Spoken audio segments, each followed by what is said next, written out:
I'm Clay Shirky. I work on the theory and practice of social media. I teach at New York University in the Interactive Telecommunications program, and I just took a joint appointment with journalism. And I have a book out now called Cognitive Surplus, which is about our ability to take surplus, our free time and talents, and to use them in socially coordinated ways.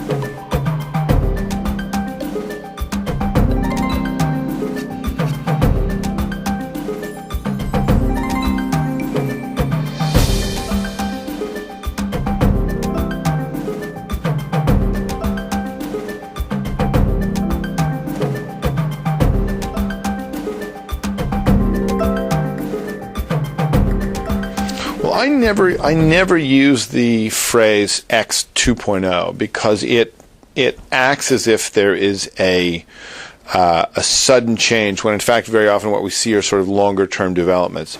That having been said, I think the long term development that we're seeing is the potential for a shift in the balance of power away from the state as the sole arbiter of information to a world where the citizens can both generate more information and can have access to more information. So you look at something like Ushahidi, the service out of Nairobi that allows crowds to surface information, very upsetting to the autocracies of the world. We're using it in Venezuela to try and track electoral fraud.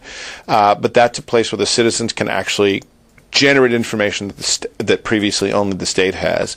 The other pattern you see is the open leaks pattern, where services allow for whistleblowers to leak secret documents.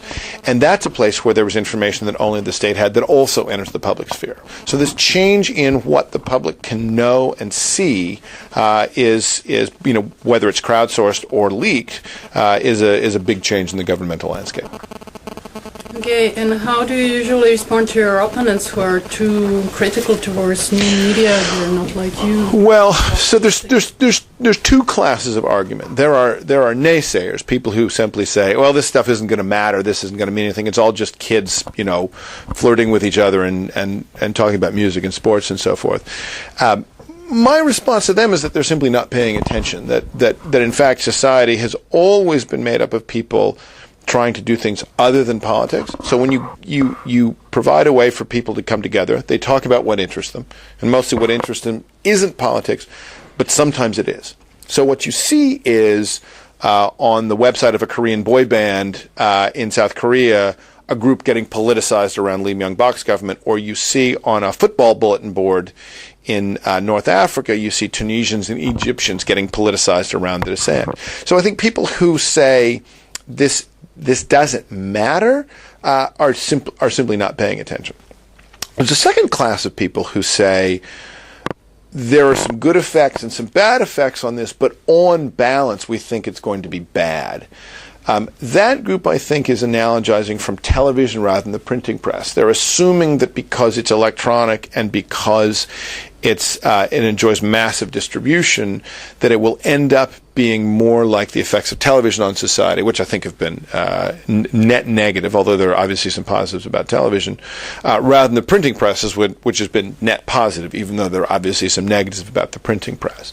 And the place I argue with that class of pessimists is to say that whereas radio and television democratize consumption, the printing press also democratized production. And when you look at what's going on with the internet, it isn't just democratizing consumption, it's also making people more able to produce and to share. So I think that the effect of the internet on balance will be more like that of the printing press than of television.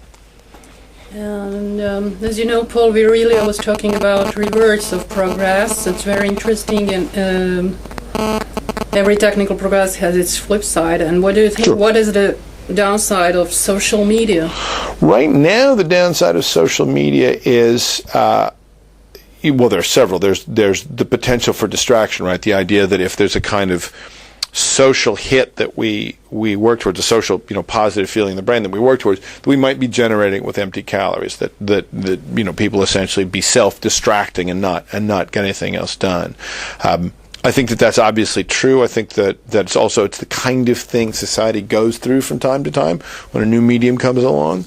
Sometimes we find ways to integrate that into society, again, as with the printing press. Sometimes we don't, and it just eats up a chunk of our time, as with television.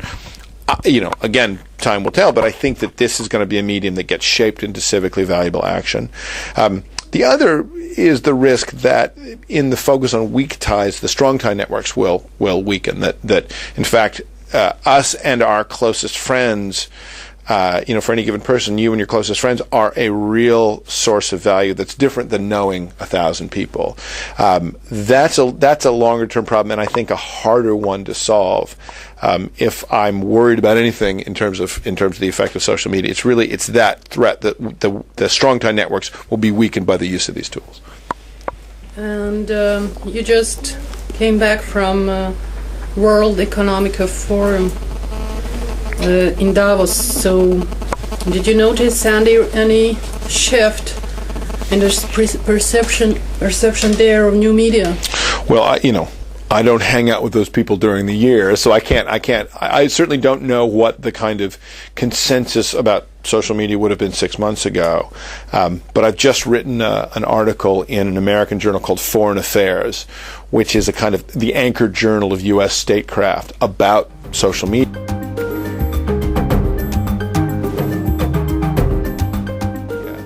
And one of the things I noticed is that the copies that were lying around the World Economic Forum were all picked up.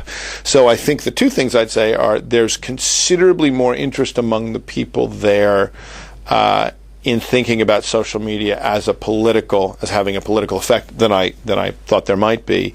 And two, much more exciting, I got to spend some time with four ministers from the new Tunisian government who were unambiguously clear about the value of social media in helping the protesters do the original kind of synchronization of public opinion. And they were also very clear about their desire as governmental ministers to come in and strengthen the ability of the Tunisians to subsequently use communications tools without interference from the state. And when you see a group of business people from other governments hearing this experience, I think the willingness to take seriously the idea that these tools have not just social but political ramifications, I think people were much more willing to believe that, after Sidi Bouzid, after watching the Jan 25 protests, than they would have been even at the beginning of December. Okay, thank you, Archie. Do you want to say something else? It's fine. Your book? Those are good questions. Okay. Very good. Thank you very much. All right.